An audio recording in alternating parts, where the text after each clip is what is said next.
السلام عليكم ورحمة الله وبركاته. يا مساء الخير على أحلى ناس في الدنيا. النهاردة هنعمل الهريسة الاسكندراني بطريقة سهلة جدا وبسيطة، وزي ما انتم شايفين كده النتيجة. تعالوا نسمي الله كده ونصلي على رسول ونشوف الهريسة بتقول ايه كده من جوه، محشية ازاي والحشوة فيها ازاي. تعالوا نشوف كده قطعة منها.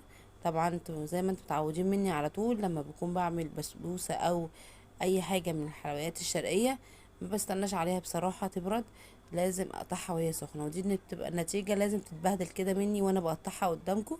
زي ما انتم شايفين كده الهريسة لسه معمولة طازة سخنة، ما استنيتش. لو صبرت يعني لو صبرت شوية عليها لمدة ساعة ساعتين كده هتهدى معايا وتبقى ماسكة نفسها شوية.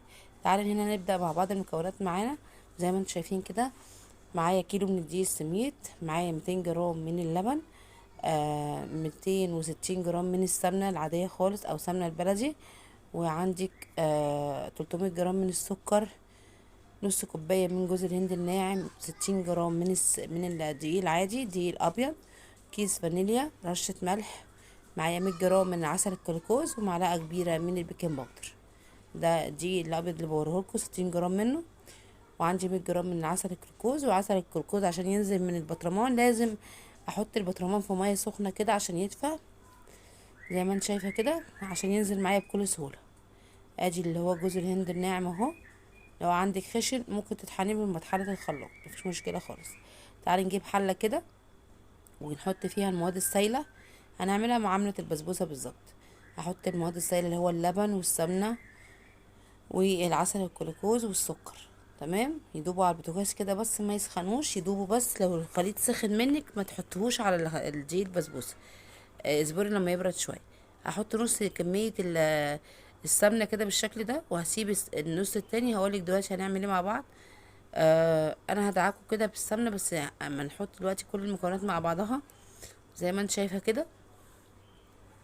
بص العسل الجلوكوز علشان سخن معايا او دفي فلازم ينزل معاكي بكل سهوله زي ما انت شايفه كده. هنحط 100 جرام منه. لو ما عندكيش عسل جلوكوز ممكن تحطي 100 جرام من العسل اللي هو الابيض، او 100 جرام من العسل اللي هو الشربات التقيل بتاع الكنافه، تمام. لو ما عندكيش عسل جلوكوز، بس العسل الجلوكوز بيديها نتيجه حلوه زي ما انت شايفه كده.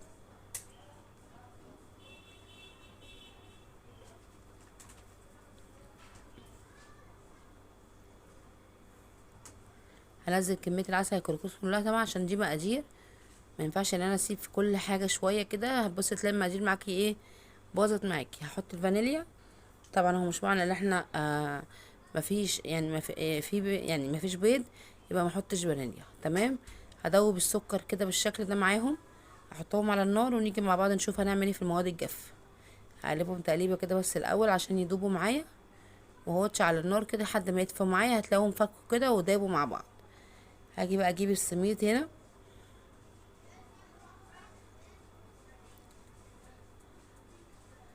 بالشكل ده. السميد طبعا لازم يكون ناعم، في وسط وفي ناعم وفي خشن. انا بجيب اللي هو الناعم العادي، او لو الوسط هيمشي معاكي.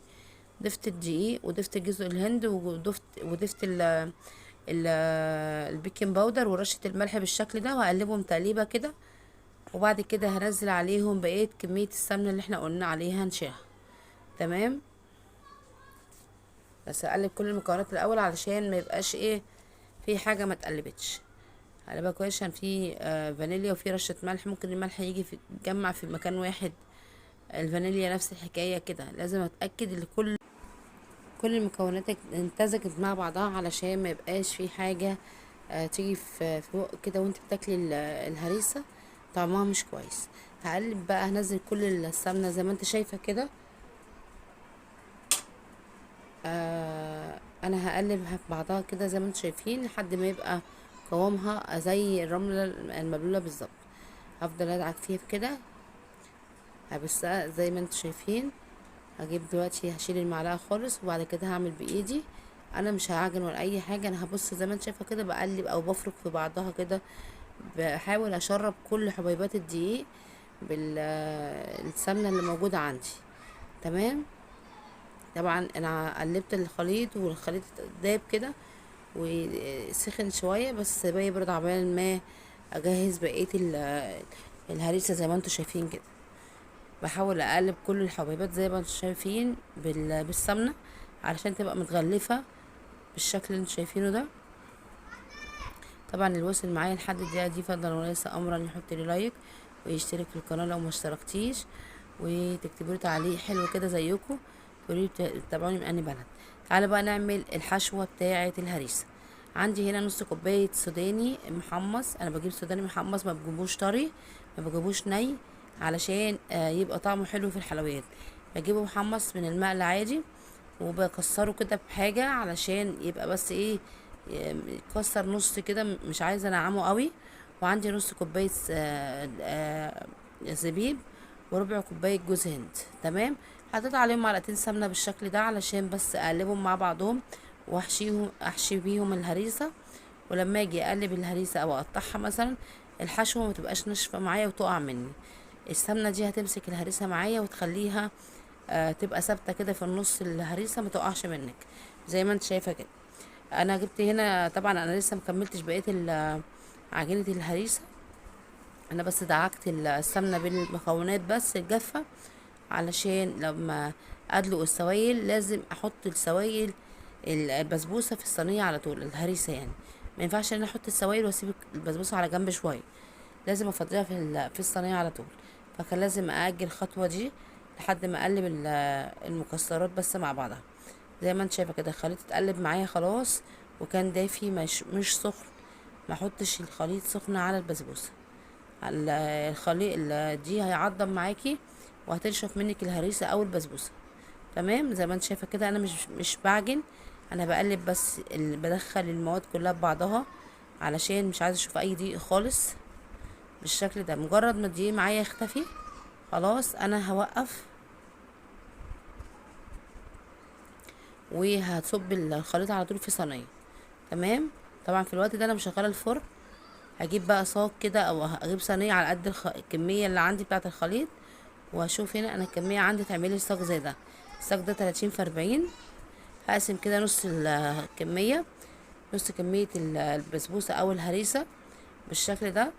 هفردها بقى في الصينيه، وبعد كده هجيب الحشوه اللي هنحشي بيها. ممكن تعمليها ساده، ممكن تعمليها بمكسرات زي ما انت شايفه، ممكن تحشيها اي حشوه انت حباها. انا حبيت احشيها بالسوداني والزبيب وجوز الهند. زي ما انت شايفه كده الخطوه دي ممكن تجيبي ميه كده وتبلي ايدك فيها علشان تبقى الصينيه او الصاج بتاعك يكون متساوي كده، مش مفلق او اي حاجه. زي ما انت شايفه اهو. خلي بالك علشان عايزه السمك كله واحد، مش عايزه حته عاليه وحته واطيه، علشان البسبوسه او الهريسه بتاعتك ما تتحرقش منك بالشكل ده. بحاول يعني احسس كده على القاع بتاع الصينيه، عايزاها كلها سوا بعضها زي ما انت شايفه كده. هجيب بقى حته الباقيه، الحته اللي انت شايفينها دي كده كده خلاص. هخبط بقى الصاج خبطتين 3 كده علشان لو في اي فراغات انا مش شايفاها تتساوى معايا، وفي نفس الوقت كله يبقى سوا بعضه. تمام. مفيش اسهل من كده. هخبطها خبطتين كده زي ما انتوا شايفين. في الخبطه دي بتخلي الصينيه تبقى كلها سوا بعضها، وميبقاش في اي فتحات ولا حاجات ناقصه في قاع الصينيه. انا هنا لاحظت ان في حته اوطى شويه من الصينيه من الصاج، فحطيت لها حته عجينه بالشكل ده علشان ما تتحرقش مني ولا تنشف مني. خلاص. زي ما انتم شايفين كده اي حاجه بلاحظها بحاول ادويها وهي لسه عجينه، احسن ما اعملها وبص الاقي في حاجه مش هينفع تتصلح بعد كده. هخبطها خبطتين عشان تتساوي، وبعد كده نجيب بقى المكسرات بتاعتي اللي انا حطيت عليها سمنه بالشكل ده كده، يعني هفضيها في الصاج كله حسب ما انت عايزه. بقى عايزه تعملي نص في ساده يعني نص مكسرات، عايزه تحطي كلها مكسرات زي ما انا هعملها كده، عايزه تعمليها ساده كلها مفيش مشكله. زي ما انت شايفه كده حاولي وزعيها بس على المكان كله، وهضغط بقى بظهر المعلقه كده علشان المكسرات تنزل يعني تتغرس شويه لتحت بالشكل اللي انت شايفاه ده. عايزه اقولك طعم السوداني المحمص مع الزبيب وجوز الهند حاجه كده تحفه، حاجه يعني احسن بكتير قوي من المكسرات اللي هي اللوز والبندق الحاجات دي. هجيب بقى العجينه الباقيه زي ما انتم شايفين. طبعا مش هينفع ان انا احطها كده وافردها علشان الحشوه بتاعتي. فزي ما انتم شايفين كده هجيب حته حته كده وافردها على كف ايدي، وهنزلها على الصاج بتاعي بالشكل ده، وفي الاخر هضغط ضغطه واحده بس كده كله هيتساوى معايا زي ما انت شايفه. انتي ممكن مثلا تعمليها على كيس او ورق الزبدة تفرجيها، وبعد كده تنزلي بقى على الصاج كله. بس انا في الوقت ده انا يعني اللي جت في دماغي الفكرة دي، وسهلة برضو مفيش مشكلة خالص. سواء دي او كيس الفرد الكيس مش مشكلة برضو هتنفع معاكي. انا بحاول ايه اظبط الوش، وتخلي بالك علشان العجينة تكفي الوش كله. يعني ما تخنش السمك العجينه اللي على الوش علشان تكفي معايا الساق كله زي ما انت شايفه كده. خلصتها كده بالشكل ده كده، ضغطت عليها ضغطه واحده بايدي، وبعد كده نيجي بقى ايه هندخلها في الفرن. عايزه في الوش مثلا تحشي اي حاجه، معلش انا اسفه في الوقت ده النور قطع وجه. عايزه تحشي اي حاجه يعني تحطي اي حاجه على وشها من فوق، تمام مفيش مشكله. انا كده هكتفي وادخلها الفرن. تعالى مع بعض نعمل الشربات. الشربات طبعا بيبقى يعني مش خفيف نوعا ما. انا هعمله يعني اتقل من البسبوسه بشويه، لان دي طبعا محشيه من جوه. هحط 3 كوبايات من السكر، عليهم كوبايتين ونص من الميه. عايزه الشربات يبقى تقيل شويه، ما بين شربات الكنافه وما بين شربات اللي هو بتاع البسبوسه، لان طبعا الهريسه دي محشيه، فعايزين حاجه تبقى تقيله شويه. اما نحط الشربات بتاع البسبوسه خفيف شويه، بتبقى البسبوسه خفيفه وما فيهاش حشوه من جوه. فخفيه الشربات مش هتعمل يعني ايه، يا دوبك هتسكر البسبوسه بس. احنا عايزين حاجه تسكر الحشوه اللي جوه والطبقه اللي تحت كمان، فهنعمله تقيل شويه. انا حطيت هنا 3 كوبايات من السكر، عليهم كوبايتين من الميه،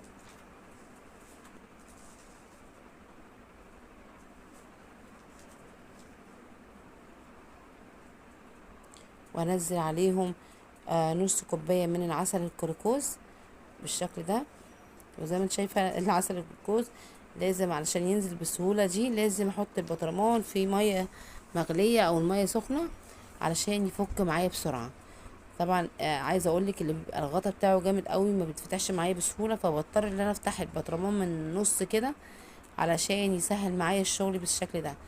يعني بيبقى يعني جامد قوي لدرجه ان انا مش عارفه افتحه، فكل مره بيوجع بصراحه ايديا. بفتح له فتحه من النص. حطيت بقى كيس فانيليا على الشربات، وهاجي بقى كده على الهريسه بعد ما طلعت زي ما انتم شايفين.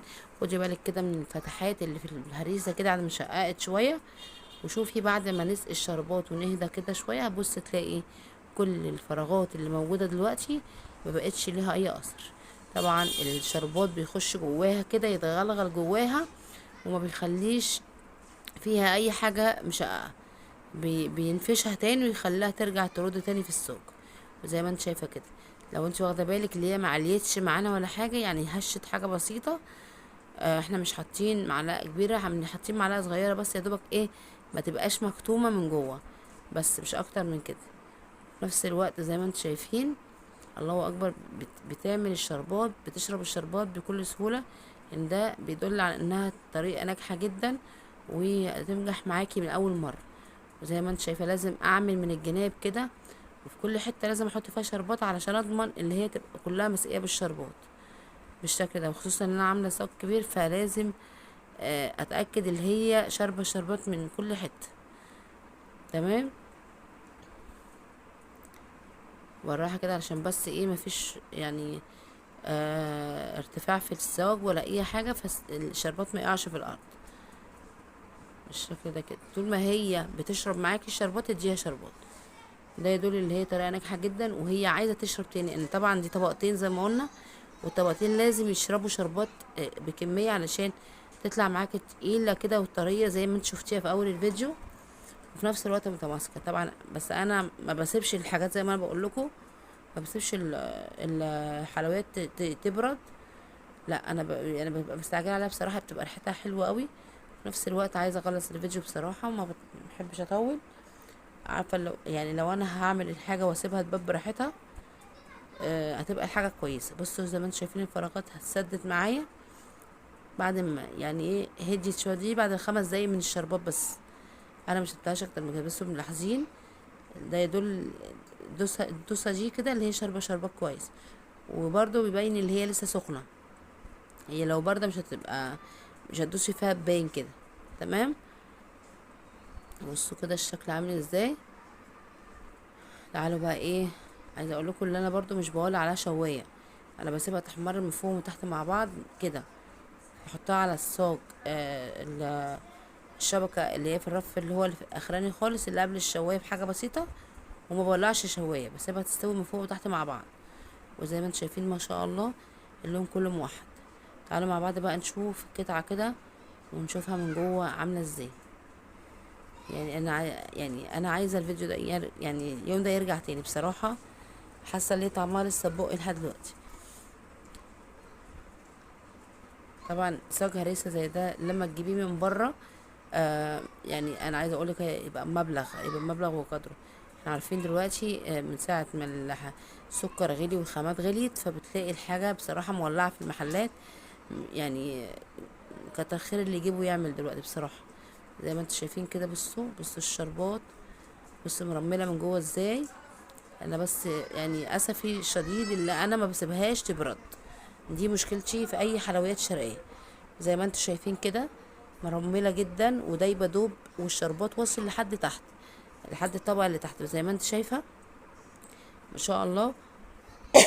الحشوه بتاعتها متماسكه مش مفروله ولا اي حاجه، بس هي كانت عايزه ايه تستنى شويه. عايزه اقولك بقيه الصاج لما تساب يعني بعد ما اللي كلكل وكده سبت بقيه الصاج، والله كان متماسك والقطعه تتقطع بقطعتها كده وجميله جدا. انا بصراحه كل مره بقول لا انا المره الجايه انا هسيبها لحد ما تبرد عشان اشوفها. كل مره بقول لنفسي كده ولاقي نفسي برضو بعد دقيقه ولا دقيقتين اقطعها وهي سخنه. ما بستنش حتى الكيكه بتبقى مثلا كيكه لسه بتبقى طالعه من الفرن كده وما بصبرش برضو عليها، لازم اقطعها وهي سخنه. زي ما انتم شايفين بصوا بقى الحته اللي في الجنب دي يا نهار ابيض، عايزه اقول لكم طعمها تحفه جدا، بجد طعمها تحفه جدا. بكيلو سميد واحد عملنا الصاج ده ما شاء الله يكفي العيله ولعيله العيله كمان. تدي منه لحبايبك وصحابك كده، وتاخدي منه للشغل وتاخدي منه تدي منه لولادك. حاجه تحفه جدا وموفر جدا. يا رب الفيديو يكون عجبكم ويكون دفع خفيف عليكم وما كنتش زهقتكم بكلام كتير. واشوفكم ان شاء الله في فيديو جديد. ما تنسوش اللايك والاشتراك في القناه. والسلام عليكم ورحمه الله وبركاته.